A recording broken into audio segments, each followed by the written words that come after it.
And a very warm welcome. You're joining us here at Hyde Park on Other Derana 24. Tonight, we'll be talking to a powerful personality who has a great story to tell.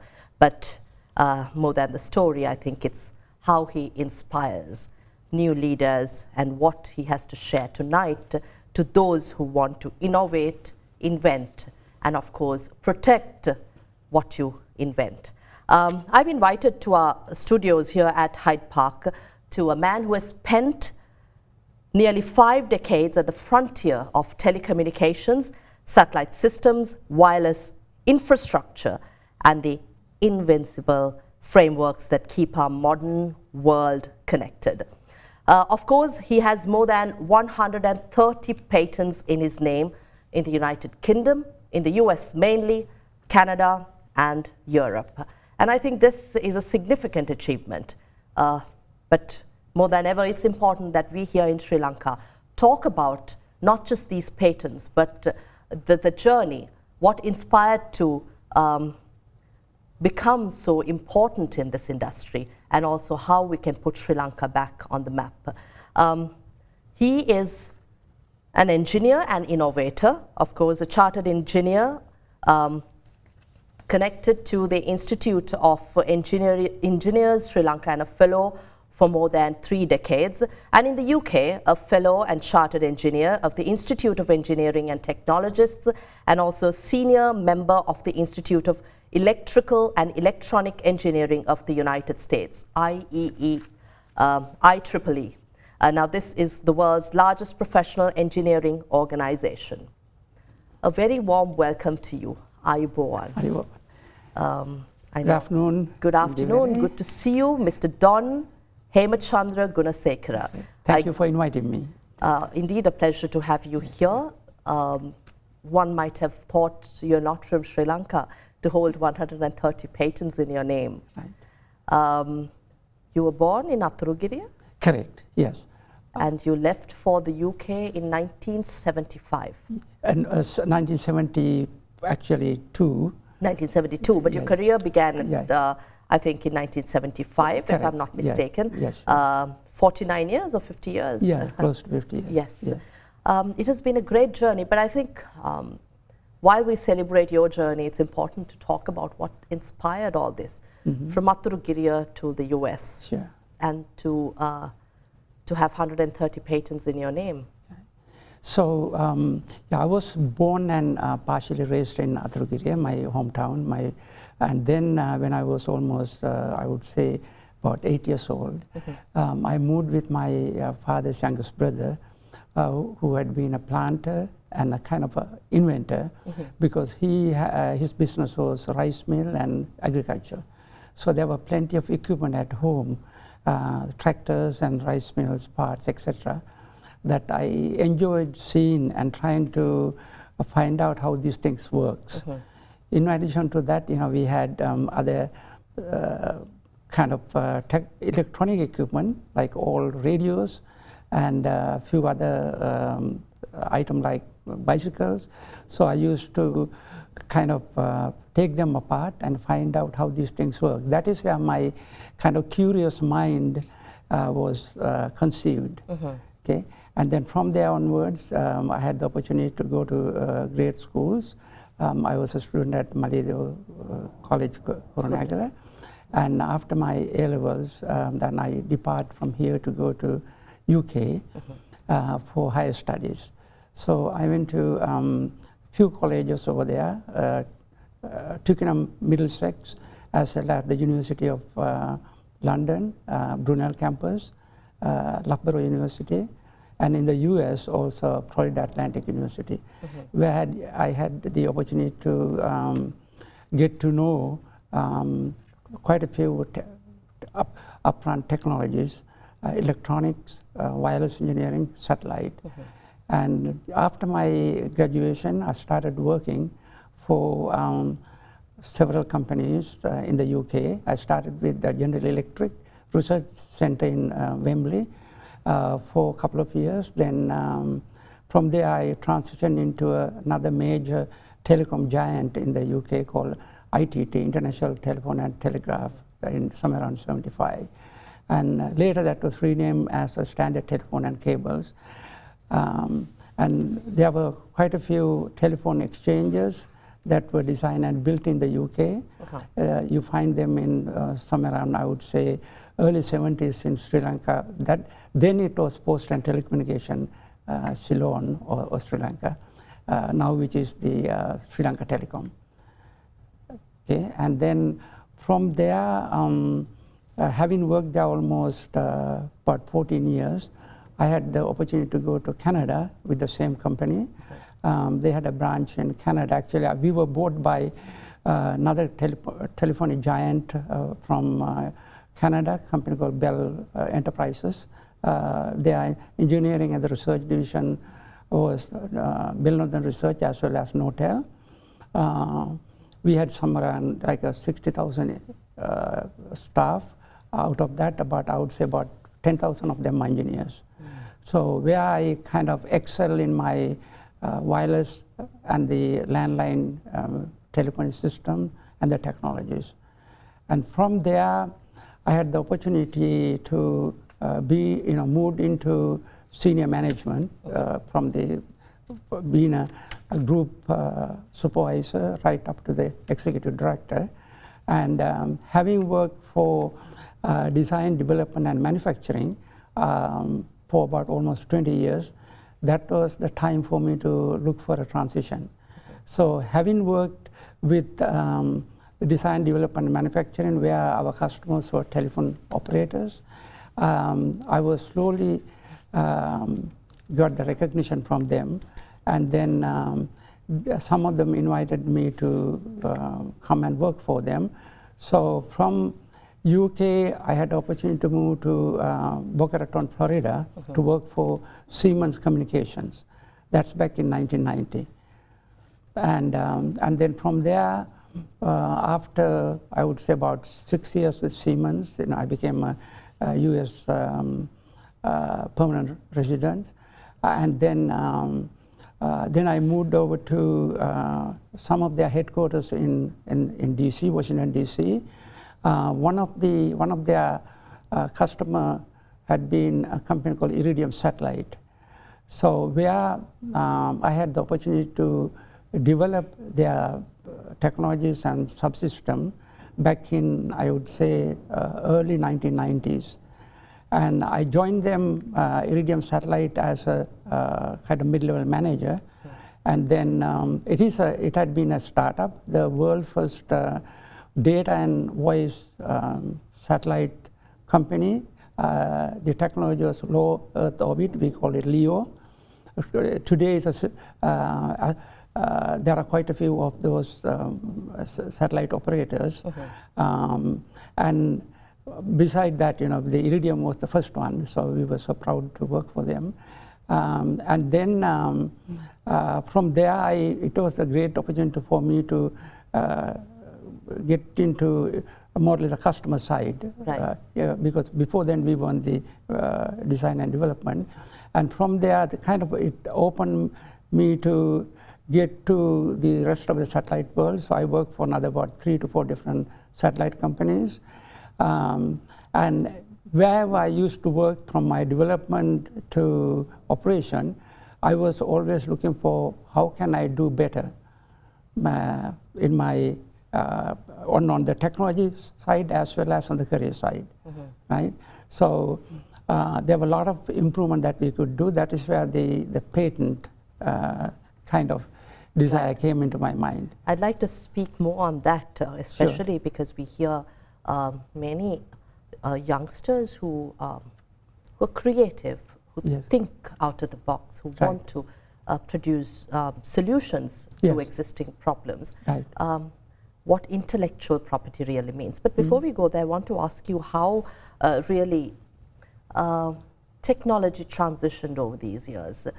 Nearly 50 years of a profession as a chartered engineer and an innovator. We speak about numbers, 130 patents, but beyond numbers, what really changed here in the industry? In the modern day, now we stand on an age where technological advancement happens in split seconds. Yes. But there has been a lot of a foundation that you worked on. So let's talk about that. Sure, let's revisit that. Yeah, that's a great question, Indeewari. So let me start, let me go back to mid-60s technology. So in mid-60s, so earlier even, I'll start with the telephony segment. So you have a rotary dial phone, right? So you dial a number, and the digits are collected at the telephone central exchange, or we call it central office, or the telephony exchange. And then most of the telephone exchanges, they were based on electromechanical system. So electronics engineers works hand in hand with mechanical engineers, because they were not based on semiconductors or solid state semiconductors. And then from the rotary phone, we moved into push button. That is where the technology changed drastically from electromechanical into storage program control. So I was so lucky to work. My first experience in telephony is to work for this standard telephone and cables back in the UK. There was a system called TXC4. We also had those TXC4 system in Post and Telecommunication Department in Sri Lanka, I was told. And then from there, then we got into the, I would say, very early stage of generation. We call it 1G, okay, first generation 1G, where we had VHF, very high frequency system, and ultra high frequency system. We started with like a 300 megahertz, end up in gigahertz, right? And then came with the back in I would say somewhere around early 90s. There were several standard bodies. There was one particular one called ITU, International Telephony Union. They work with IEEE institution to develop some standard. And there were others as well in Europe. So there were two technologies were born. The one is called GSM. The other one is the CDMA. So the code division multiple access, which is more or less based in the US. And the GSM is based in Europe, right? But somehow they crossed the oceans. I mean, in the US, we got GSM as well as CDMA, vice versa. That is the second generation. So that's where we slowly get into the touch phone system, right? And from there, we moved into, so that was that time in 2G, they were just the very low rate data and scattering voice services. And then we moved into, there was a high demand from customers for data services, right? To play games, to transfer data, and then find a way to reduce the cost of the voice call. And then there was another technology called voice over IP was born. And then from there, we moved to the next generation, Well, you began your career when satellite communication was still very young, but it was developing. But today we see that there has been much advancement. What does this mean to end consumers and customers like us? Yeah. It is a customer demand, right? So way back, the wireless technology, they were in infancy. And as you know, even today, there are a lot of, I would say, holes that where we don't have the coverage. So cellular wireless coverage, right? So how do you overcome, how to fill those holes? So basically using the various type of satellite. Right? Back in mid-90s, there were quite a few, like 3 to 4 satellite companies started in the US, as well as at least 1 or 2 in Canada. if we were to compare this wireless system versus satellite systems are pretty expensive. Okay, the company that I work, the very first satellite system in the US is Iridium satellite. The generation 1, we had a budget of $6 billion, and that eat through very easily. Okay, so then if you were to compare then versus now, the technology has improved a lot. Okay, so back in mid-90s, the link capacity, we call it uplink, to send a message or a data from your satellite phone to the other end, we have to use a terrestrial network. It means the call goes to satellite can't connect directly to the end user. So it's ground the signal to one of the telecom operators, say Sri Lanka Telecom. Okay? So the Sri Lanka Telecom take the call to a next satellite Earth station. There was one in Paduka way back. So from there, they retransmit it to the end satellite handset holder. Okay? So it hadn't been continuous. Today, they have technology has improved a lot. They have crosslink. It means from somewhere in the middle of the ocean for a ship, if they were in distress or any other situation, even for the normal data service, they can reach out anywhere. Okay, because the coverage is there. If you were to take a Starlink, they have thousands of satellites flying in the orbits, lower orbits. Whereas in mid-90s, there were only like a 77 satellite per operator. Okay, so technology has evolved in such a way, it's a low cost, so the end user impact is reasonable. Back in 90s, a minute cost something like $5. Today is few dollars, maybe $1.25. So that's a big difference. So you can get high-speed voice calls as well as high-speed data and messages, like a similar to SMS. And it's more accessible today. Yes. But I do understand most of, not most, but a few technical terms from GSM to CDMA, of course, we have it at home. Yeah. I do understand fiber cables or undersea cables, satellites. Right. But there is so much that we don't understand as laymen. How do you think, Mr. Gunasekara, Sri Lanka, where do you think Sri Lanka stands today, considering the advancements that the rest of the world stands? Is there much that we have to embrace, or are we on par with the rest of the world when it comes to satellite technology? Yeah, satellite technology, I think there are 1 or 2 Earth stations here. I happened to read a few articles. There's one in somewhere between Nigambu and Colombo, around there, close to Nigambu. And, but I think there are a few reasons that to operate satellite system is pretty expensive, right? The capital cost is very high. And taking a small island and the population and the users, there's going to be a price tag. Okay, so that is, so unless there's a huge demand for satellite data or the voice calls, it's hard to make it commercialize, unless there are individuals with like probably airline and marine usage where they have big dollars to pay the bills. But otherwise, you can use satellite in Sri Lanka. They, of course, answering to your question, they do use satellite system based on different part of, like from Middle East. There are quite a few operators, and also the US operator, like Starlink. I saw that over here.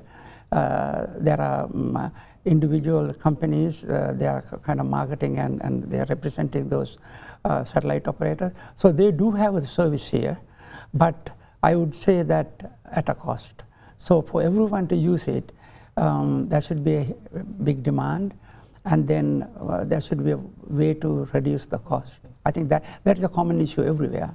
Okay, now back to your journey. Yes, sure. Where did the first innovation begin? How did it all start? Did it start here in Sri Lanka, or did you have to travel overseas for this. Yeah, so that's a great segue for the what I want to talk actually. Sure. So that is back in 1993 time frame. To be honest with you, I have had previous inventions done, because they last only 20. First it was 10 years, and now there are certain categories of 20 years. So I like to talk through a pretty interesting, I would say, need, and how I was lucky to get in there. So back in 95 time frame, when I worked for Iridium Satellite, we had these two technologies, which is CDMA users as well as GSM users, and the satellite users. So they are based on different platforms. So I was asked to look into somehow to manage 3 different technologies so that we can serve all the customers. Those are the 3 front technologies, 2 wireless system, 1 satellite system on a single platform. So I looked into that. So there were a lot of holes, unaddressed areas. And so I was asked to, for me to sell my idea, I had to come up with claims in a patent. Before even you get to the patent, the idea has to be, it should be valid, and then there should be a need for this idea to implement, because those are costly, right? So, and then I was able to come up with a platform to more or less handle 3 technologies. That's where my first patent. And then when we get into further down, so I moved from Iridium Satellite to another company called Nextel Communication, where they have a service called Push to Talk, and there, that was like a 2001. Okay, so in 2001, unfortunately, we had this 9/11 situation, okay, and the attack on the World Trade Center and the rest of the properties, and we started analyzing what exactly went wrong there. In addition to the attack, of course, why we couldn't communicate to save some lives.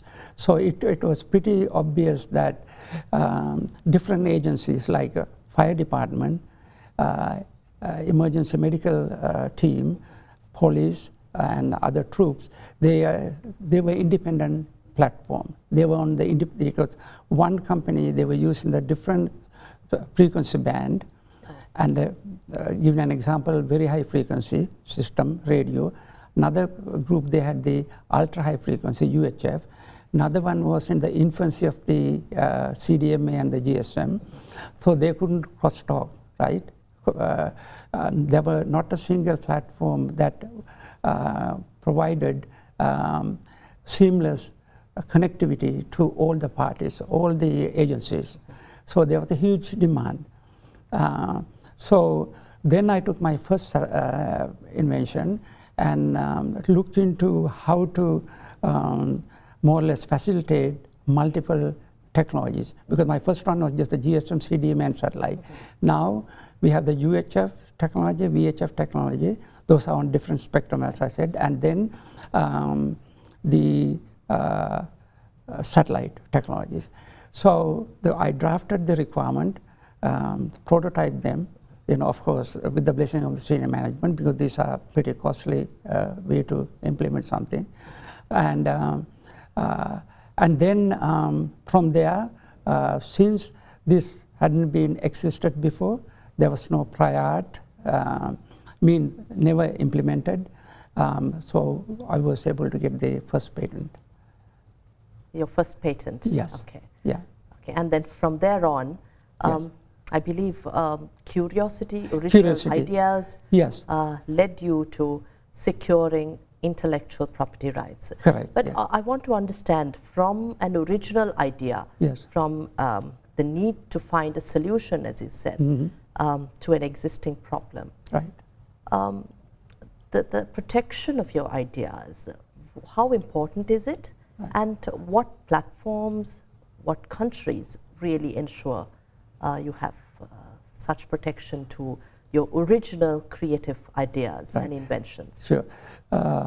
From a UN charter, there are 150 countries that allows more or less cross-pollinate their inventions to register. For example, someone in Sri Lanka, they can put an application for the United States Patent and Trademark Office to submit and get an approval, provided it meets all the requirements, right? Likewise, from another country, they can go to from Europe to US, US to Europe, you can do that, right? So what are the, I like to step back and explain for the audience that how to protect a patent, right? And what is a patent? So basically, patent is a tool, okay? It's not a business. A lot of people misunderstand what is a patent, okay? If you see the statistics, 90% of the patent don't make even a single penny. Would you believe? 90%? 90%. Let me ask you, do you make money off your patents? Yes, I did. I have, yes. Because it's a requirement. We spend this much money, we have to make money. But right? why is it lack of knowledge? No, that's where I'm coming right now. So it's the wrong timing, okay? It's too late to the game. You find something and you spend too much time designing, breadboarding, prototyping, production, and then commercialization. That's too late. That happens many times. But whereas others, like if you put the priority and get the right people, yes. When you say too late, does that mean the need no longer exists? Yes, that technology, someone is already ahead of you. But what if you've patented the idea? Yeah, you can patent your idea, but that idea should meet the customer need, right? So you may have, so in patent, you have the requirements is known as claims. So you are claiming not just one, probably 10, 15 claim to say this can do the following.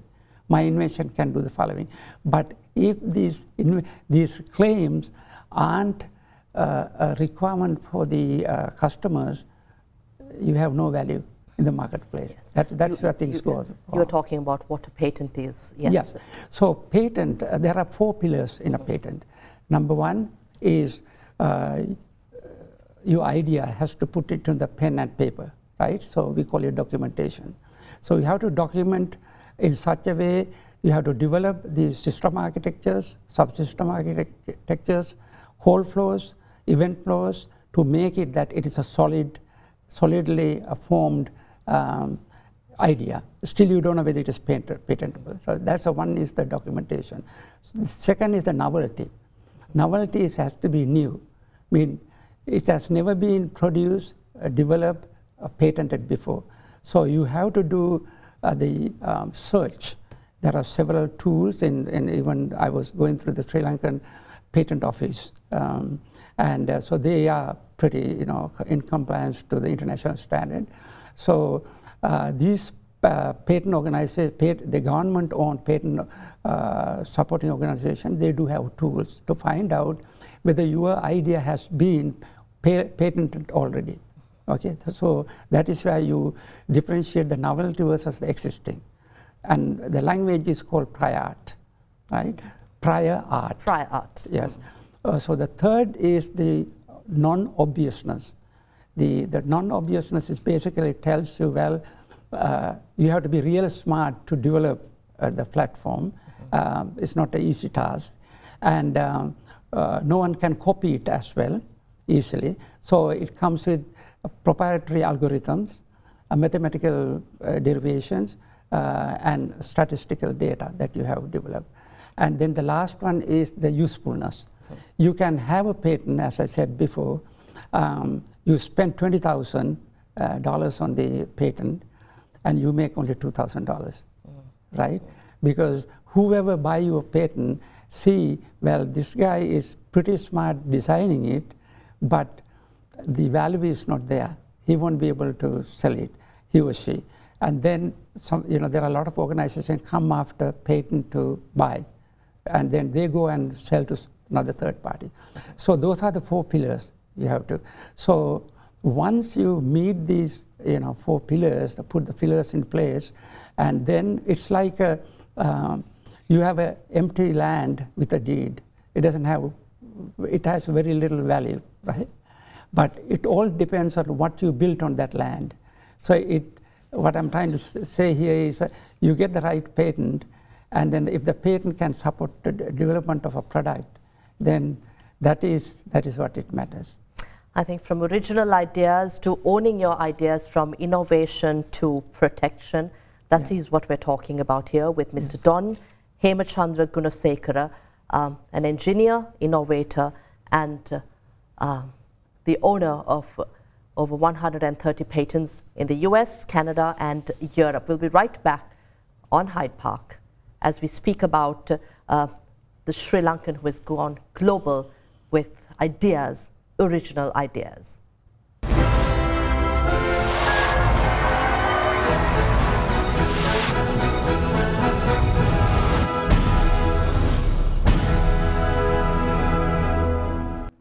Welcome back. You're joining us here at Hyde Park on At Derana, and we are in conversation with the Sri Lankan chartered engineer and innovator who has gone global with 130 patents in his name, engineer Don Hemachandra Gunasekara.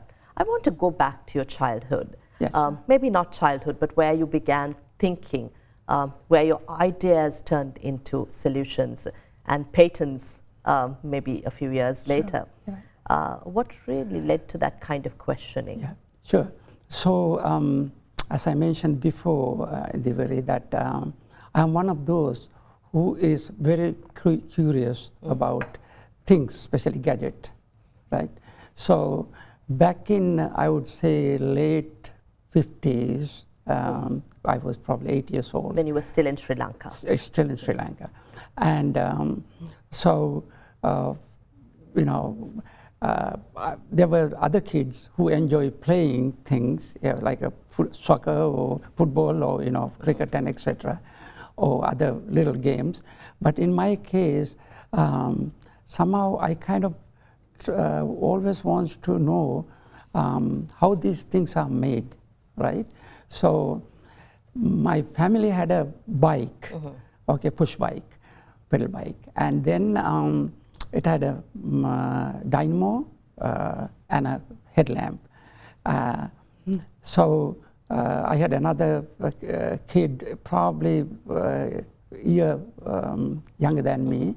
So we used to somehow, 2 of us used to push that to a corner and put the stand on, and then turn the wheel, and then we see that the headlamp is glowing, right? And then the later stage, I remember when you climb on a hill, when people paddle through a hill, the lamp gets so dim, right? Illumination goes down, and down the hill you get bright light. So, so I want to know, what is this? What's going on here? So there were no one to ask, what is inside, etc. I knew one thing is that somehow there's a magic inside. I need to find out. So that was one curiosity. And that I end up in when my college years in the UK, we had a subject known as, even when I was in high school here, like O-level and A-levels, so we learned about the magnetic theory.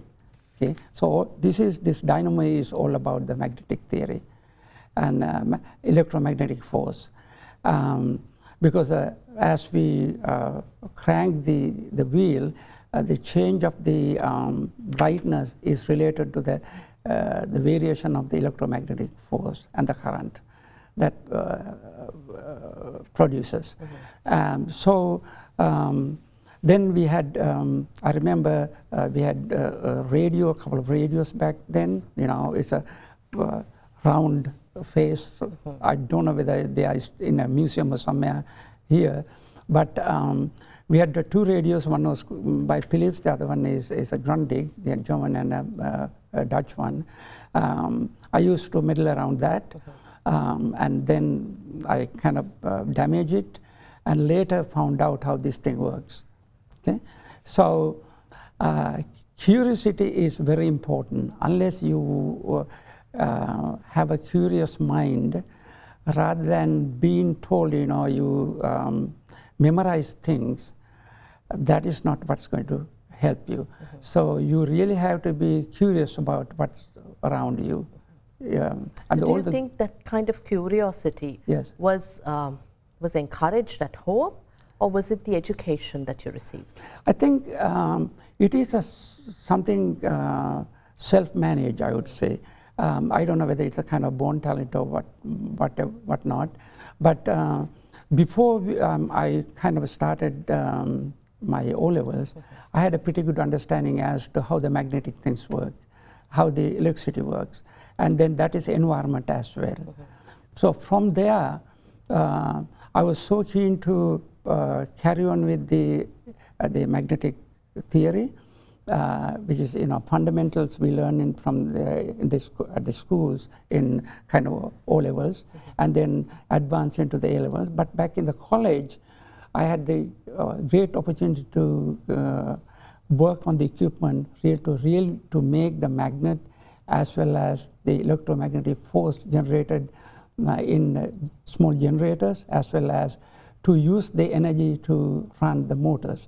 So the curiosity that started in the childhood is the one that carry forward to your teens and to your college and to the workplace. You mentioned that, of course, we all know this, a patent is effective for 20 years from the time of patenting. Yes. You have 130 active patents. Yes. So how does this work? Have you been inventing in the last 20 years or so? And how has this? I can address that. Yeah. So something I didn't mention so far is that there are three different types of patent, right? One is called utility patent. Utility is where you design something and then make sure that works, right? So that involves describing the method and procedures of the functionality of the whatever the invention that you have. So those are valid for 20 years. Okay. The second category is called design patent. Design patent valid for 15 years is basically you design something graphically and then make sure that graphic that you have put on the paper doesn't exist anywhere. Right? So you have to do a prior art search. The third one is about the plant pathology. Okay, those patents last the lifetimes are 20 years. So basically, plant patent are the one that the company like Bayer and others, they develop genetically modified seeds. Okay, those seeds provide the weather resistance and resistant to insects, and then resistant to to survive in the tough environment, like when there's a drought or a lot of rain. So those are the three different categories. Taking my patent, most of my current patent, they are still within the time frame of 20 years. Okay, but I do have few expired as well, especially the one that I have developed in Canada and the UK. They are already expired. And you said make money out of your patents. And how does this work if you're in Sri Lanka? Right. Can a Sri Lankan, or does a Sri Lankan have to be in the US or these countries, or can they still make money, commercialize, and be a part of global change? Sure. So you don't have to be in the US or Europe or Australia or New Zealand or Middle East to file a patent with that local patent office. Majority of the patent organizations, patent protection agencies are run by the government. federal government in the US. It's called USPTO, United States Patent and Trademark Office. So there's a website called uspto.gov that Sri Lankan youths or others, they can go and get help. There are tools available there to find the prior art to see whether there are any existing patent, okay? Like in the Sri Lankan patent office also they have similar tools. There are plenty of opportunities to find out how to file for a patent using the respective country patent. So you don't have to be there. It's pretty simple. If you have an idea that has not been patented before, you directly apply to the USPTO. You can go online, and there are plenty of information and the filing process. Some of applicants, they use some legal assistance, but those are pretty expensive unless there's a huge value that it brings back to you. That's why there's a saying, don't spend $20,000 on a $2,000 patent. Okay, but still answering to your question, yes, you can, you don't have to be there. Got it. Innovations, you say, begin with questions, but protecting those answers has not been a practice here in Sri Lanka, although now we do see many associations, communities coming together to work on protecting your ideas, right. Your original ideas, as you said. So how would you say, as a country, we should encourage innovations, ideas, and the space to claim it? Right. So I think there's that is where a different culture comes in. That can be adapted. So way back in the US when I moved in 1990s, actually exactly in early January of 1990, that's the time I went for good. And there were no, I would say, demand in the sense for the innovation. They were existing, we had huge companies like General Electric, Ford Motor Company, etc., etc. So they have their way of producing the day-to-day need machineries or items. And then as we progressed through, the demand came in for the automation, the robotics, and then communication technologies, satellite technologies, right? So I think it's more or less the requirement comes in as we progress through. Right. Yeah. I think it's also important to talk about Sri Lanka as a nation going forward. Right. We see Sri Lankans as yourself who have gone global, internationally impactful. Right. But again, in Sri Lanka, how much do we do to see progress in our economy as a country to achieve the aspirations of the youth today?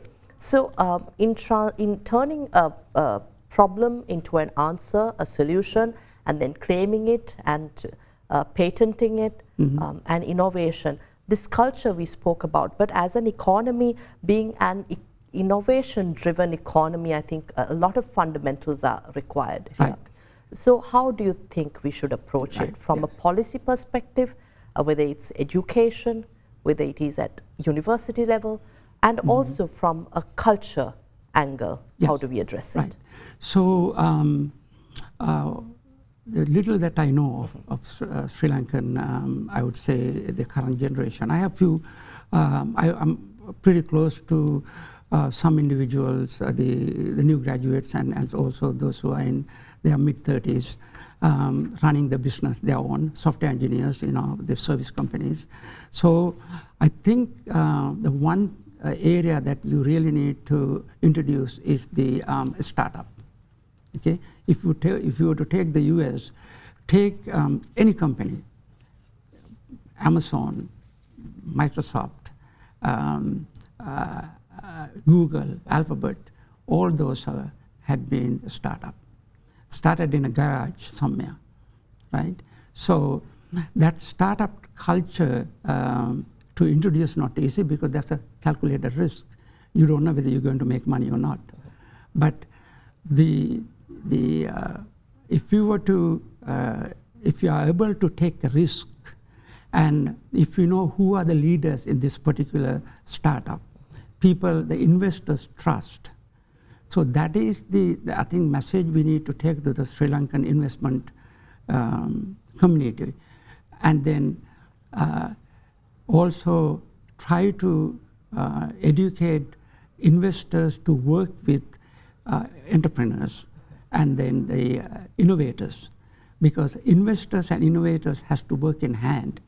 Innovators, all these companies that I mentioned, they are innovators, right? If you were to take Steve Jobs, Apple, he has 300 to 350 patents, right? And I admire him very much because I used to work on some of the areas that with him. And all the others, founders, they were inventors. They didn't have any money to start, get to this level, except the trust that the investment community put on them to say, these guys are the tech leaders. We need to support financially. We take the risk, and we are sure that with their leadership, we will recover much more than what we put it in. So I think that is the one area that we have to bring it up, and it has to be on the state level. May I ask you how old you are? I'll be 75 in a couple of months' time. And you're still working? Yes, I do. I enjoy working on the technical as well as I'm a volunteer for one of the major organization in I would say mindfulness, where we have the mindfulness teachers in Bhavana Society. So I'm one of the volunteers there. Yeah, in West Virginia. West Virginia. So we do run youth retreats and workshop where group of monastic, they teach about the mindfulness and clear comprehension, whereas myself and a couple of others, we do run a workshop for them. How the car works, because you do drive, because most of the participants, by the time they're 16, they can drive. So, but they have to know how this thing runs. It's interesting how you're linking mindfulness and innovation here. Exactly. So even, sorry to interrupt. Yes. So even one area that I like to touch base, during I'm sure this is pretty common for all the inventors, invention is not an easy task because you have to really concentrate on one thing. Okay, there are more than 300-400 other patent research papers that you need to examine, right? So that means you have to concentrate. That's where the mindfulness comes. Do not distract yourself, but don't let your fear hold you back either. I think that's great advice and inspiration. We have a minute to wrap up. I know you work in leadership training and development for international organizations, which is why I asked you how old you are and the fact that you're still working and developing new ideas, if I'm not mistaken. So let's leave a thought with our audiences, especially as a country, why leadership and investment in training, development, research especially, and a culture of innovation and startups is important. Yes. So on that, there's one more area that I like to address, is the mentorship, right? So I think which is lacking in Sri Lanka. So back in other side of the West, I used to I used to have mentors during my career, at least 1 or 2 levels up, where I can learn from them, not only the day-to-day issues in technology, not personal issues, and always try to find the right mentor is very important, because make sure that when you get a mentor or mentors to guide you, they're from different cultures, in the sense, you find one from business side because you want to be a business leader. On the other hand, you want to be a technologist too, because they go in hand. So I think the Sri Lankan youths and the Gen Z, they really need to consider of looking into getting the mentors' help. That is lacking here. Well, thank you very much, Mr. Gunasekara. I keep calling you Mr. Hemachandra, Mr. Gunasekara, so I know you're also known as Don in the US. Yes. So thank you very much for your time here. Yeah, very welcome. I'm sure this conversation about ideas and protecting, claiming your ideas will inspire many young innovators and those who are aspirational about making a change, finding solutions, answers to questions, as you say. Yeah, hope so. Right. Thank you very much for your time. Thank you very much for joining us at Hyde Park while you're here in Sri Lanka from West Virginia or DC, the DC area. DC, yeah. The DC area, yes, of course. Mr. Don Hemachandra Gunasekara, with the 130 active patents in his name, is talking about why, as a country, as an economy, Sri Lanka should move forward and emphasize on innovations and finding solutions to our problems. And of course, intellectual property rights at the center of our conversation today. A chartered engineer of the Institute of Engineers of Sri Lanka and a fellow too for 3 decades. And in the UK, a fellow and chartered engineer at the Institute of Engineering and Technologists and a senior member of the Institute of Electrical and Electronic Engineering, that's in the United States. And this too is the largest global organization of engineering professionals across the world. So I think your credentials speak for your work and what you've done throughout these 5 decades. Thank you. Thank you once again. Well, we'll see you again next week with yet another discussion here at Hyde Park on other Derana. Thank you for watching. Enjoy the rest of the program lineup. Good night.